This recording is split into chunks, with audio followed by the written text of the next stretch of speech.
Hello, good afternoon and welcome to Whitby in North Yorkshire, nestled on England's eastern seaboard. Welcome back to the channel and welcome to today's video. As we are in a bit of a rush today, it's straight to the station, which first opened its doors on the 8th of June 1835. Currently there are only two operators who use the station: Northern Trains, who operate mainline services, and the North Yorkshire Moors Railway, who operate heritage services. On entering through the main entrance, there really isn't much here apart from a standalone ticket machine, but there is a staff ticket office on the outside. As for eateries, there really is nothing. That said, as the station is located in the town centre, you're not far from a supermarket or convenience store. Taking us all the way to Carlisle is this 156 Super Sprinter, the DMR, built between 1987 and 1990 for British Rail by Metro Camel. A total of 114 sets were built and have been in service since 16th of May 1988. Top speed is 75 miles per hour or 120 kilometers per hour. Okay, let's hop aboard. Configuration is 2+2 with both airline seating and tables available. Everything is in standard. As there are no seat reservations, you are free to sit where you like. So the plan for this video is we will break it down into three sections. Firstly, the Esk Valley line, then the Durham Coast Line, followed by the Tyne Valley line.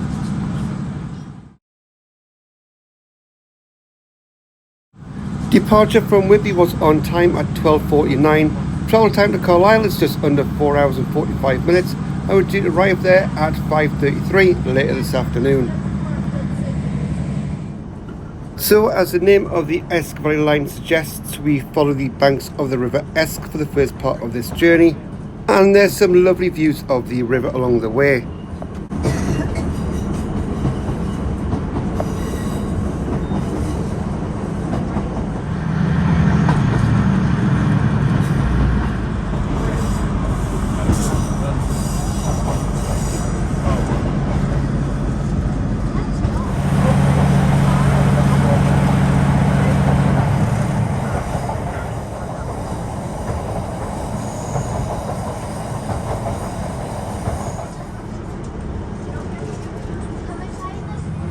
The first of 40 stops is at Russ Warp.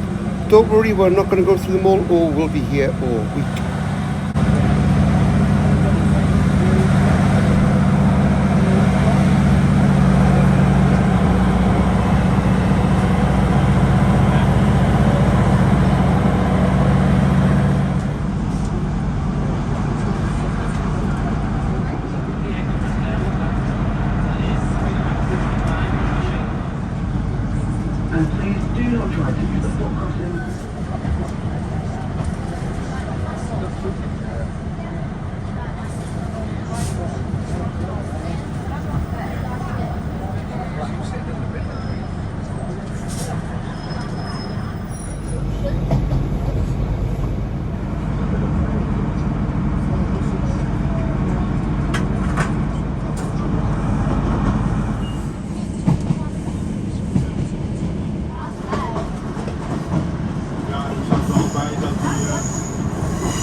At Grossmont, you can change here for services on the North Yorkshire Moors Heritage Railway.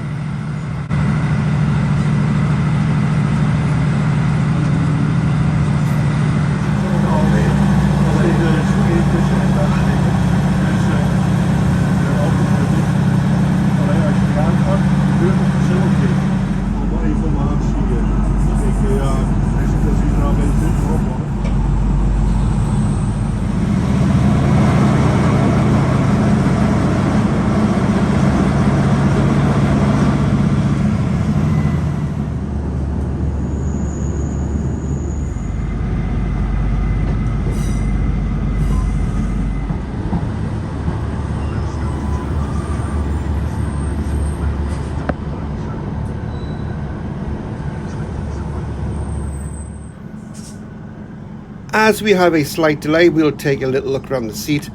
Legroom is pretty tight. For reference, I'm 6'1 3/4". There's a small yet sturdy-ish tray table. Power comes in the form of 2 USB ports.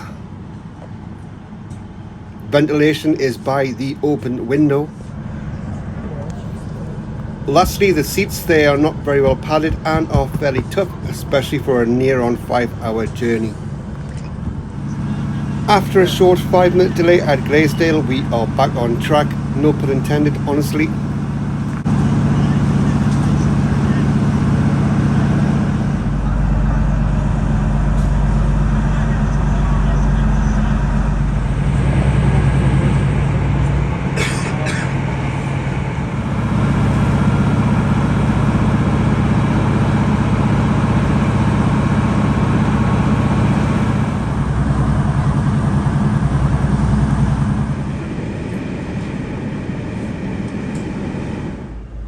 The first seat change of the day now sees me travelling backwards. Although I don't like travelling backwards, there is a method into my madness.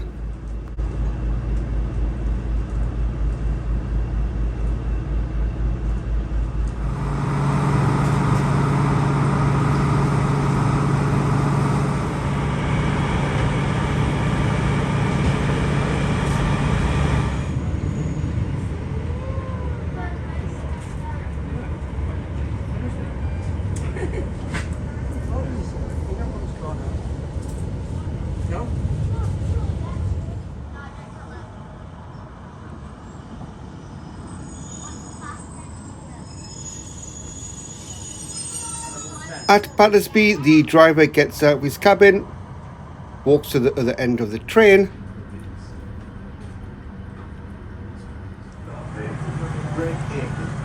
and we depart the way we came in, meaning I'm now forward facing.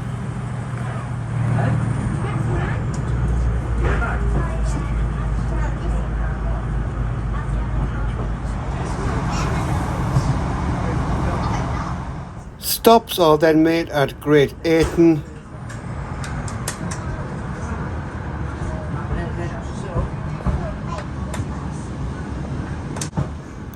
Nunthorpe,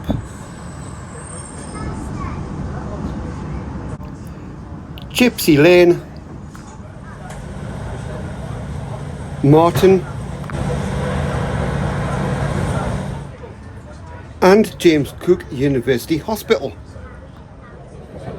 Next up, and the final station on the Esk Valley line, is the town of Middlesbrough. Middlesbrough is commonly known as Smogside or Smoggyland due to its industrial industries.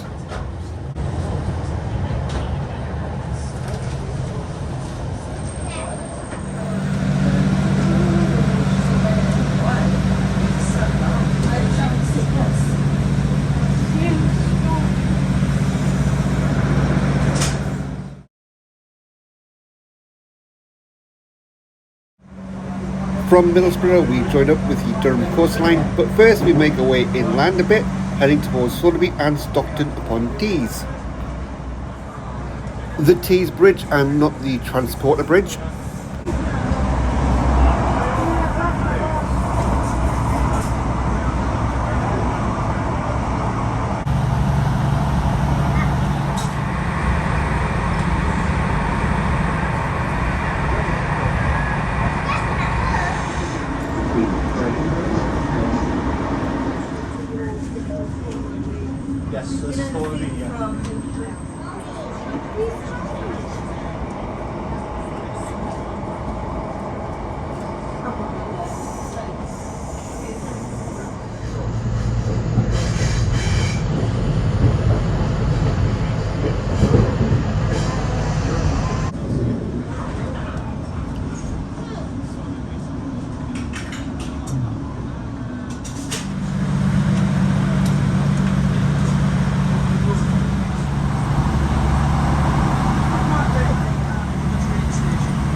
Next up is Seaton Carew, a place until 2007 I'd never heard of until John Darwin attended a police station claiming he had amnesia.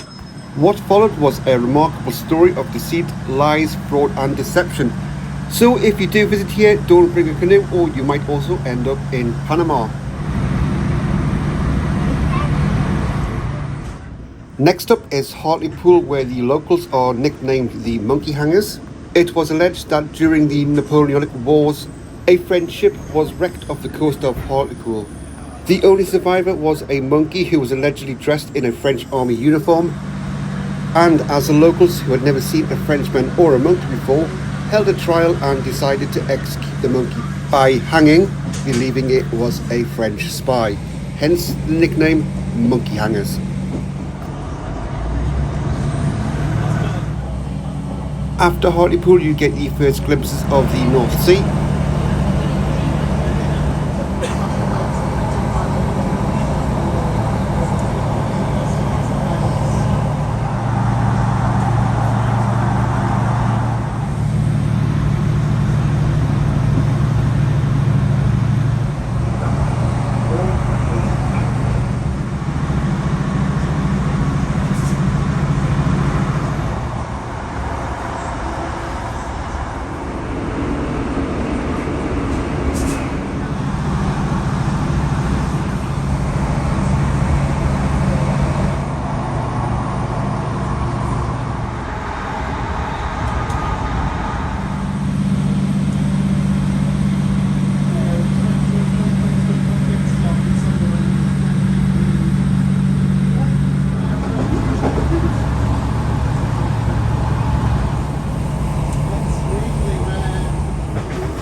Next up is the quite frankly awful, dark and dingy station that belongs to the town of Sunderland.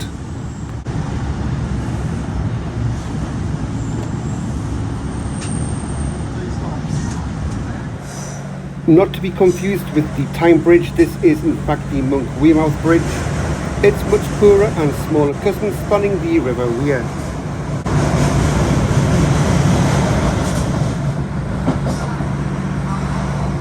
The section of track between Sunderland and Newcastle is also shared with the Tyne and Wear Metro, thus zooming through all the little stations.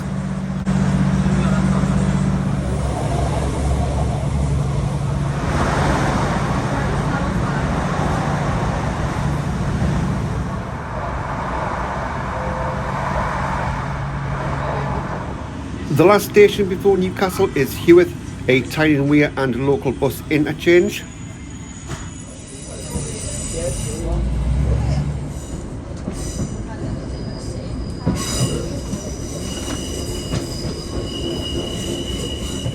On approaching Newcastle, we cross over the high level bridge, which gives you great views of the city's other bridges.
And on leaving Newcastle, we cross over the King Edward VII Bridge, which is more commonly used.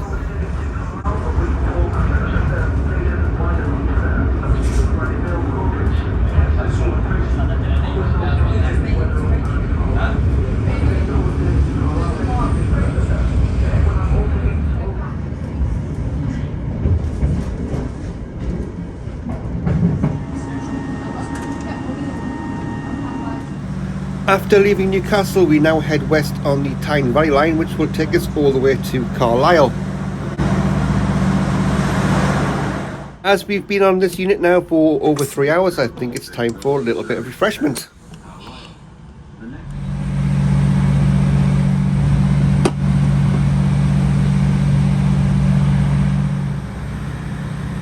The first stop after Newcastle is the Metro Centre, once upon a time one of Europe's largest indoor shopping centres.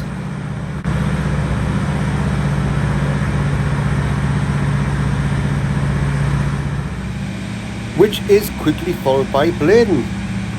I shall refrain from singing the song.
After making uneventful stops at Stocksfield and Riding Mill, we arrive into Corbridge.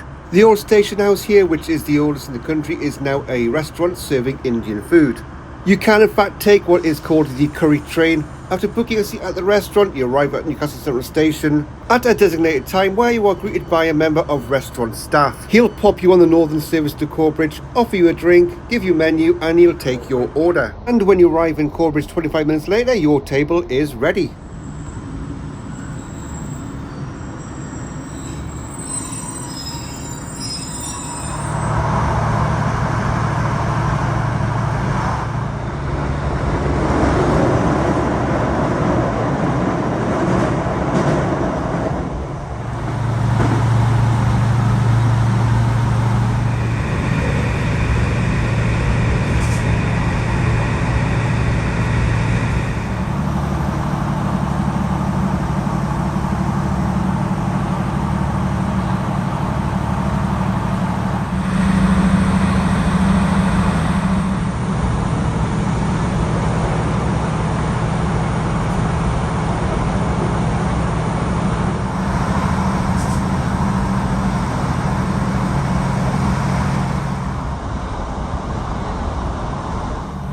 The A69 also runs this route, which connects the A1 on the east to the M6 on the west.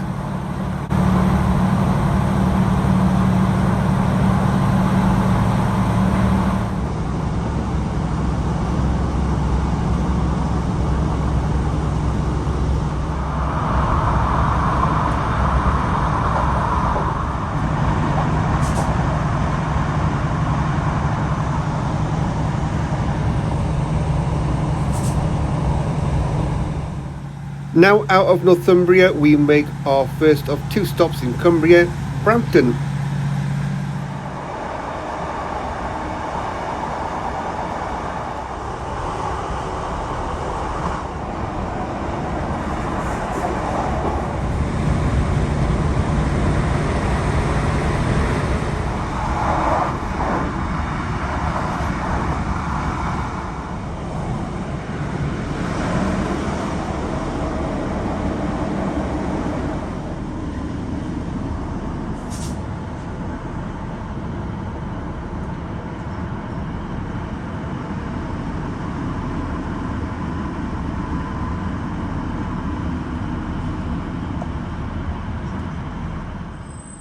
And the penultimate stop of the day is Wetherall.